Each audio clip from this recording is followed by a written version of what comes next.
All right. We're talking today about one of the things that comes up a lot, and that is, the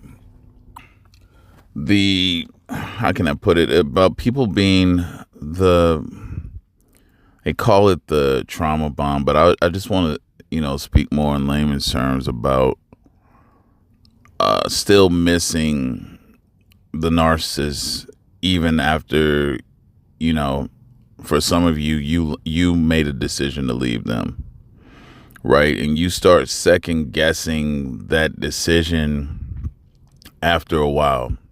There's a few factors into that plays a major role, that plays a part to that, at least.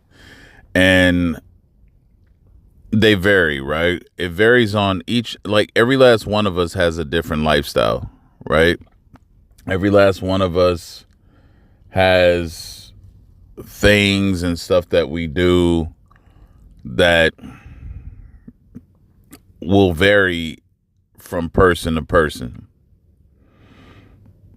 And so depending on what it is that you have set up or what you have aligned with after the narcissist, because remember, many of you dedicated so much of your time, energy, your mind, your efforts into trying to maintain and keep that narcissistic transactional relationship together, that you lost touch with a lot of people that you were dealing with, or you fell out of touch, or you lost connections with people during that period. People moved on and went did other things, and they found different interests as well. So now you find yourself alone at the end. Some of you, right? Not all of you. Some of you kept contact and still remain friends with certain individuals and so forth and so on. And you bounce back. But it's never really quite the same, though. When let's say you was with the narcissist for 2-3 years, and those close connections you had with other people became distant. When you return, it's not just like, oh, pick back up where y'all left off. Things are different. Your mind is different and everything after dealing with the narcissist, and them, whatever they had going on in their lives, will equate to different changes too. So coming out of a narcissistic situation can leave many feeling alone, and alone literally.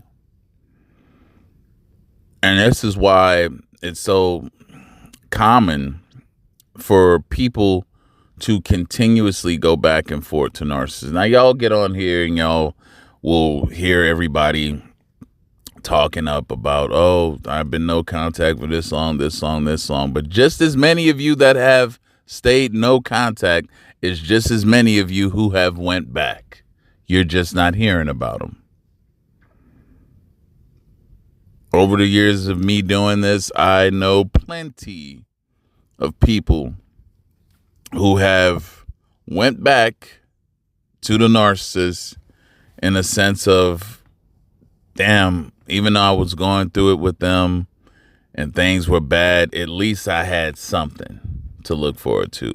The person starts actually missing the arguments and missing, those things, because everybody deals with being alone differently. Yeah, some of you may say, well, it doesn't bother me. Well, that's fine. Maybe you were always, maybe antisocial or not really one to be a part of the crowd. You didn't really have a social life. You were always a loner, and that's just what it is. That's fine. You would have a very easy, it would be a lot easier, for you to just keep it pushing and keep it moving, because, hey, all of your life you've been a loner. All of your life you've been a lone wolf, and it's no biggie, right? You let somebody in, you really wasn't looking in the first place, and okay, that's fine. But for a lot of people, and that's who I'm speaking for, the social people, the people who are used to socializing, one of the primary uh, humanistic benefits is we're social creatures. We're designed to be socializing and being around each other, to develop certain esteemed personalities and style. All that plays into that. And so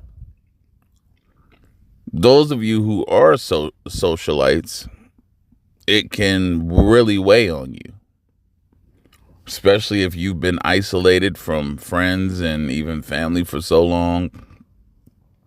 To get back into that groove, it's quite hard.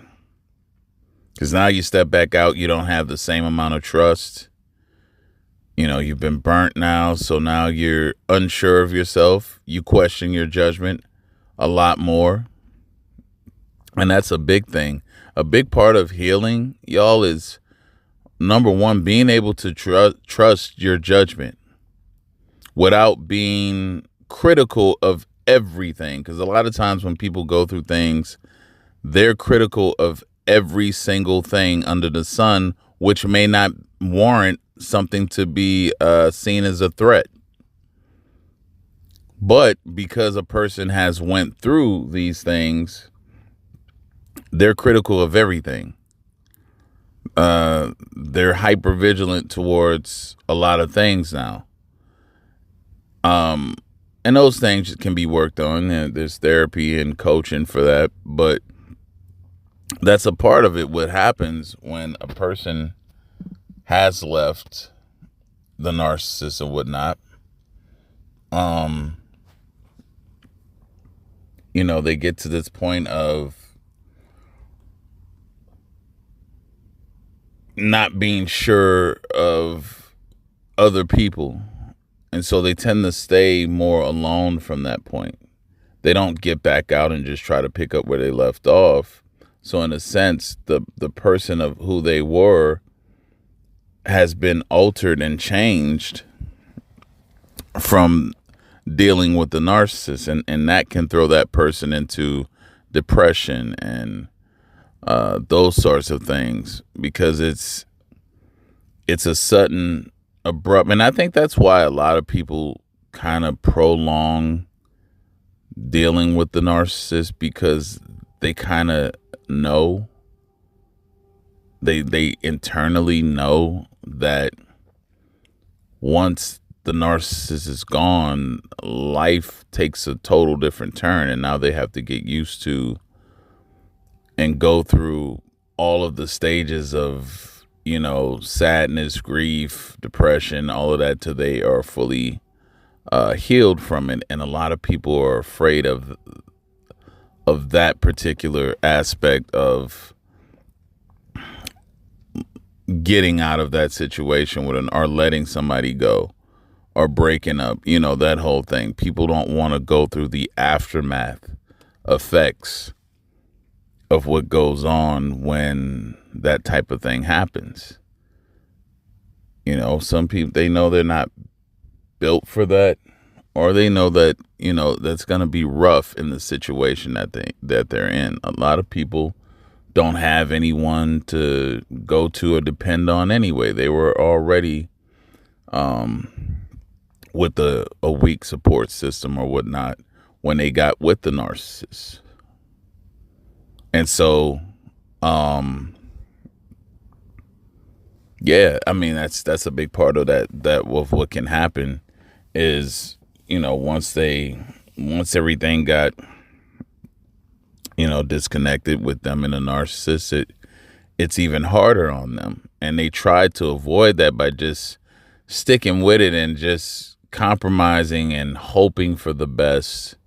And the best never happens. It just gets worse and worse until they have to come to that conclusion, the inevitable conclusion of letting that narcissist person go. That narcissistic person has to get gone. They have to leave. And now here comes the very things that they did not want to face, of missing them and, you know, going through the separation effects. Y'all will be amazed. A lot of people cannot deal with that. It's different. You hear from a lot of, like I said, you hear from people that's in the comments or from, you know, that are, you know, vocal in these things that say that, oh, they're fine, they're good. Yeah, that's them. And congrats to you, you know. But on the flip side, there are a lot of people that take this very hard, and it's harsh on them. And the thing to do, I mean, you have to find a way. You have to find a way to resurrect that old self of who you were, right? You have knowledge now and wisdom of what and what not to do, of what are red flags and so forth and so on. I know it can be murky, it can be very cloudy to you know, decipher, but I think that many get trapped in a certain paradigm after dealing with the narcissist, and they never find their way back to their true selves. Anyway, that's all I have to say for this video. Like, share, subscribe. One-on-one consultations, just email me. I'll get you information on how to go about doing that. Till next time, have a good one. We'll talk soon.